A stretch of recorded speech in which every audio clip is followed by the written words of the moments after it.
In this video, I will tell you about creating and formatting table in AutoCAD. So we can start table from this tables panel of Annotate tab. So when you click on this tables panel, you'll see all the tools which are related to table. So you can use this table icon, or you can also use its command equivalent table.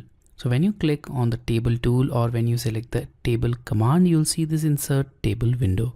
Now in this insert table window, you'll see the standard table style which will always be present in your drawing, and you can add as many styles as possible.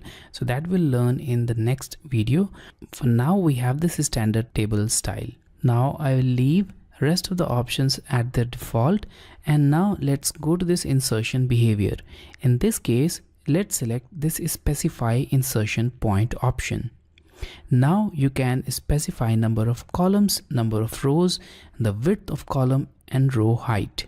So in this case, I'll change number of columns to 3, which it is, and number of rows to 7. If you don't have these values, change it to that, and we'll change the column width to 63.5 and row height to 1 unit.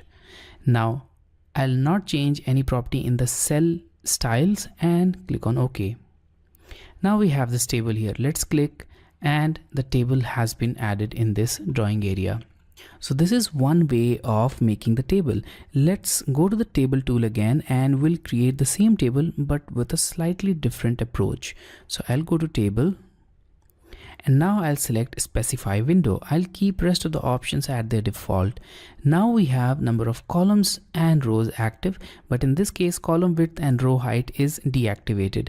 So you can change it to any other value. For example, here if you change it to row height, number of row value will be deactivated. So you can keep any of these two options active. For this case, I'll select number of rows and number of columns, and I'll change it to 3 and 7, and now click on OK.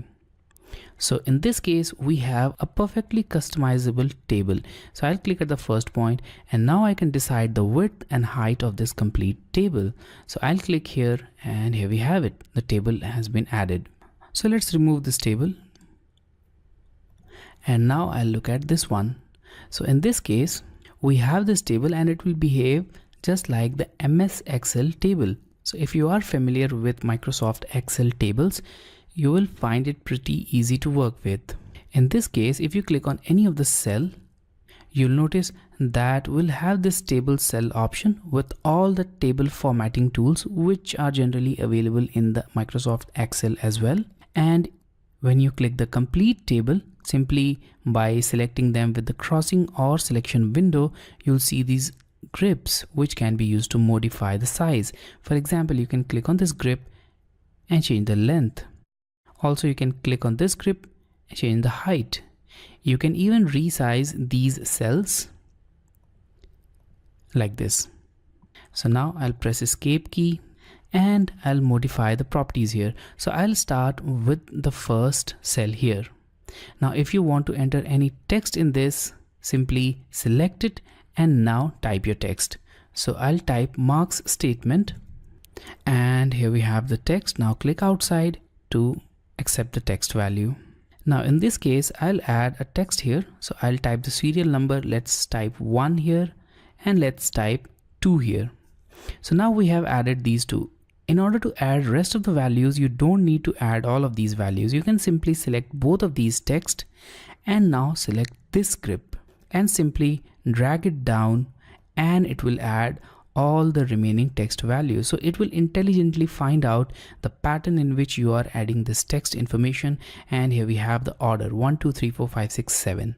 Click outside and here we have it. Currently you can see that the justification of all of these text is not proper.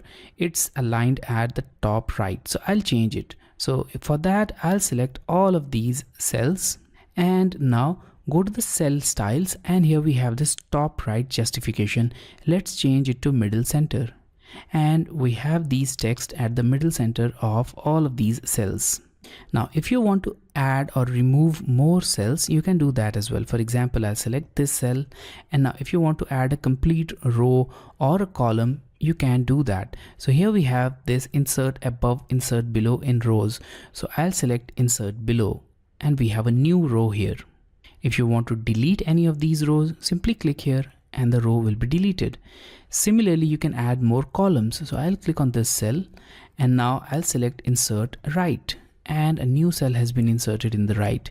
If you want to delete, simply select delete column and the complete column will be deleted. If you want to change the background color of these cells, you can do that as well. So I'll select this marks statement cell, and now here we have the color which we can apply here. So in this case, let's select this color and here we have it. The color has been applied to the cell. If you want to merge cells, you can do that as well. So in this case, let's say that we want to merge both of these cells. For that, I'll select both of them. And now here in the merge panel, select this merge all, and both of these cells will be merged into a single cell, just like this.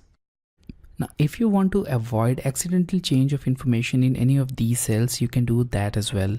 So you can do that simply by locking the cells, and to lock the cells, select it and then go to this cell format panel, and from here select the cell. So you can select only the content or format or both.